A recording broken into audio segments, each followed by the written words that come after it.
Menanggapi desakan Aliansi Pemuda dan Mahasiswa Dataran Tinggi Kabupaten Goa, Komisi D DPRD Provinsi Sulawesi Selatan gelar rapat dengar pendapat di ruang rapat Komisi D DPRD Provinsi Sulawesi Selatan pada Selasa siang. Dari jalan keluar, jadi bukan lagi penerimaan aspirasi. Bertempat di ruang rapat Komisi D DPRD Provinsi Sulawesi Selatan, gelar rapat dengar pendapat dengan Aliansi Pemuda dan Mahasiswa Dataran Tinggi Kabupaten Goa pada Selasa siang. Rapat tersebut digelar dalam rangka mendengar desakan aliansi yang menuntut penuntasan perbaikan Jalan Poros Sapaya Malakaji Kabupaten Goa. Jalan tersebut dikabarkan telah memakan beberapa korban kecelakaan akibat rusaknya ruas jalan yang belum dituntaskan perbaikannya selama bertahun-tahun.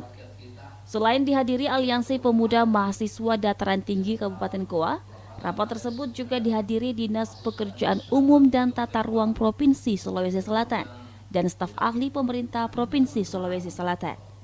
Wakil Ketua Komisi D, Hengki Yasin sekaligus pemimpin rapat meminta kepada Dinas Pekerjaan Umum dan Tata Ruang untuk menuntaskan perbaikan Jalan Poros Sapaya Malakaji tersebut.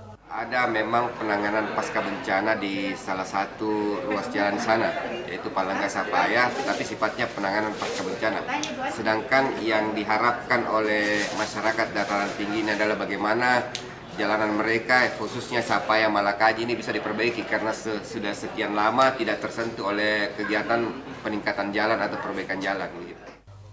Rapat tersebut menghasilkan keputusan bahwa dana rutin pemeliharaan jalan tahun 2022 akan diprioritaskan untuk perbaikan jalan di wilayah dataran tinggi, sehingga jalan tersebut dapat diperbaiki secepatnya di tahun ini.